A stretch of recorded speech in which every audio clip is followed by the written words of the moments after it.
నమస్కారం ఫ్రెండ్స్, నేను ఆదిత్య. అందరూ ఎలా ఉన్నారు? I hope you all guys are good. ఈ వీడియోలో మనం ఇన్ఫినిక్స్ 50S 5G గురించి మాట్లాడుకుందాం. దీన్ని మించిన మంచి ఫోన్, అది కూడా బడ్జెట్లో అంటే ఇదైతే చాలా బెస్ట్ అని చెప్పుకోవచ్చు. బడ్జెట్ ఫోన్ ఇది. అంతేకాకుండా మీకు చాలా ఫీచర్స్ ఉన్నాయి దీంట్లో. ఇన్బాక్స్లో మీకు ఏమేమి ప్రొవైడ్ చేస్తారంటే డాక్యుమెంటేషన్, సిమ్ కార్డ్ టూల్, అంతేకాకుండా మళ్ళీ స్టిక్కర్స్ అయితే ఇస్తున్నారు కొన్ని. అంతేకాకుండా 45 watts charging and TPU case అయితే ఇస్తున్నారు. పోర్ట్స్ అండ్ బటన్స్ గురించి మాట్లాడుకుంటే స్పీకర్ గ్రిల్స్ ఉన్నాయి, మైక్రోఫోన్ ఉంది, USB టైప్ సి ఉంది, రైట్ హ్యాండ్ సైడ్ అయితే power on off button and volume droppers ఉన్నాయి. పైన చూసుకుంటే నాయిస్ క్యాన్సిలేషన్ మైక్రోఫోన్ ఉంది, అదేవిధంగా స్పీకర్ గ్రిల్స్ ఉన్నాయి. దాంతోపాటు JBL కి సంబంధించిన స్టీరియోస్ అనేవి ఉన్నాయి.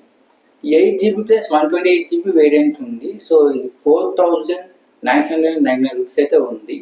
సో బడ్జెట్లో మంచి ఫోన్ అయితే చెప్పుకోవచ్చు.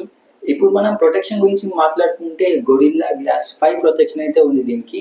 బ్యాక్ సైడ్ అయితే ఒక మంచి సెంట్ కొట్టిన స్మెల్ అయితే వస్తుంది. సో చాలా బాగా సెంట్ స్మెల్ అయితే వస్తుంది. అంతేకాకుండా ఇది ఒక రబ్బర్ ఓరియంటెడ్ వన్, అంటే రబ్బర్ స్మెల్ అయితే వస్తుంది, కొంచెం సెంట్ స్మెల్ వస్తుంది. ఇప్పుడు మనం డిస్ప్లే గురించి మాట్లాడుకుంటే 6.78 inches FHD plus 3D curved display అయితే వస్తుంది. అది కూడా AMOLED display. 1300 nits peak brightness తో వస్తుంది. 2304 PWM డిమింగ్. ఫ్రెండ్స్, ఇప్పుడు మనం కనుక సాఫ్ట్వేర్ గురించి మాట్లాడుకున్నట్టయితే XOS Android 15 మీద అయితే వస్తుంది. సో మీకు 2 years మేజర్ అప్డేట్స్ ఉంటాయి, అంతేకాకుండా 3 years సెక్యూరిటీ అప్డేట్స్ అయితే ఉంటాయి. AI ఫీచర్స్ అయితే ఉన్నాయి. సో టెక్స్ట్ చేయడం కానీ, సో ఇమేజ్ జనరేషన్ కానీ, సో ఇంకా చాలా AI ఫీచర్స్ అయితే ఉన్నాయి. బ్యాక్ సైడ్ నోటిఫికేషన్ లైట్ ఉంది, ఇది చాలా బాగుంది. సో మీరు ఫోన్ని రివర్స్లో పెట్టినప్పుడు ఏదైనా నోటిఫికేషన్ వచ్చినట్టయితే అప్పుడు మీకు తెలుస్తుంది. ఇప్పుడు మనం ప్రాసెసర్ గురించి వచ్చినట్టయితే MediaTek Dimensity 7300తో వస్తుంది. సో అంతుతో స్కోర్ అయితే 3 lakhs వరకు అయితే ఉంది. ఇప్పుడు కనుక మనం గేమింగ్ గురించి మాట్లాడుకున్నట్టయితే 60 FPS రేషియో వరకు అయితే గేమ్స్ అయితే స్మూత్గా ఆడుకోవచ్చు, మీకు ఎటువంటి ల్యాగ్ లేకుండా. సో మీరు 45 నుంచి ఆడుకున్నట్టయితే ఇంకా ఎక్కువసేపుతో వస్తుంది. సో ఇది నార్మల్గా ఎక్కువసేపు వస్తుంది 45 FPS ఆడుకున్నట్టయితే. గేమింగ్ డాష్ బోర్డ్ ఉంది, ఎక్స్ బూస్ట్ ఉంది, అంతేకాకుండా మీరు గేమ్స్ ఆడుకుంటూనే బైపాస్ ఛార్జింగ్ అయితే చేసుకోవచ్చు. 5000 mAh బ్యాటరీ అండ్ 45 వాట్స్ ఛార్జింగ్తో అయితే వస్తుంది.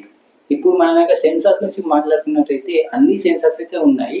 In display finger print sensor and face lock. ఇప్పుడు మనం కనెక్టివిటీ గురించి మాట్లాడుకున్నట్టయితే 10 5G బ్యాండ్ సపోర్ట్ ఉంది అండ్ Wi-Fi 6, బ్లూటూత్ 5.4.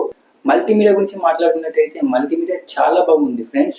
సో మీరు కలర్స్ క్యాప్చర్ అయ్యే విధానం కానీ ఇవన్నీ చాలా బాగున్నాయి. అండ్ స్టీరియో స్పీకర్స్తో వస్తుంది, అది కూడా JBL సపోర్ట్తో. వైడ్ లైన్ L1 సపోర్ట్ ఉంది, కాకపోతే HDR10+ సపోర్ట్ అయితే లేదు. IP64 వాటర్ సర్టిఫైడ్, అంతేకాకుండా డైనమిక్ అలైన్ ఉంది ఈ ఫోన్కి. Primary camera 64 MP IMX Sony 692 and 2 MP depth camera. Selfie camera వచ్చేసరికి 13 MP. మీరు ఈ ఫోన్ని రికార్డ్ చేసేటప్పుడు ఫ్రంట్ అండ్ బ్యాక్లో 4K 30 FPS రికార్డ్ చేసుకోవచ్చు. ఇది చాలా బాగుంది, కలిసి చాలా బాగా క్యాప్చర్ చేస్తుంది. ఫీచర్స్ అన్నీ ఉన్నాయి, AI ఫీచర్స్ ఉన్నాయి, video portrait mode, slow motion అన్నీ ఉన్నాయి. అంతేకాకుండా AI ఫీచర్స్ ఎక్స్ట్రాగా ఉన్నాయి. సో మీరు ఫోటోని ఏలా కన్వర్ట్ చేసుకోవచ్చు, అంటే కార్టూనిస్ట్ టైప్ లాగా కన్వర్ట్ చేసుకోవచ్చు. సో ఈ ఫీచర్స్ అయితే చాలా బాగున్నాయి. MIL STD810H సర్టిఫైడ్ ఇది. సో మీరు కనుక ఈ ఫోన్ని చూస్ చేసుకోవాలనుకుంటే మంచిగా చూస్ చేసుకోండి. ఇది బడ్జెట్లో వస్తుంది, చాలా మంచి ఫీచర్స్ ఉన్నాయి. సాఫ్ట్వేర్ పరంగా, హార్డ్వేర్ పరంగా, డిజైన్ పరంగా చాలా బాగుంది, కెమెరాస్ పరంగా చాలా బాగుంది. సో ఒక మంచి unique design and unique look ఉంది. సో ఇది ఫ్రెండ్స్ ఇవాటి వీడియో. ఈ వీడియో నచ్చితే ప్లీజ్ లైక్ చేయండి, షేర్ చేయండి, కామెంట్ చేయండి అండ్ సబ్స్క్రైబ్ చేసుకోవడం మాత్రం మర్చిపోకండి. Thank you so much for watching my video friends. Bye friends, జై హింద్, టేక్ కేర్.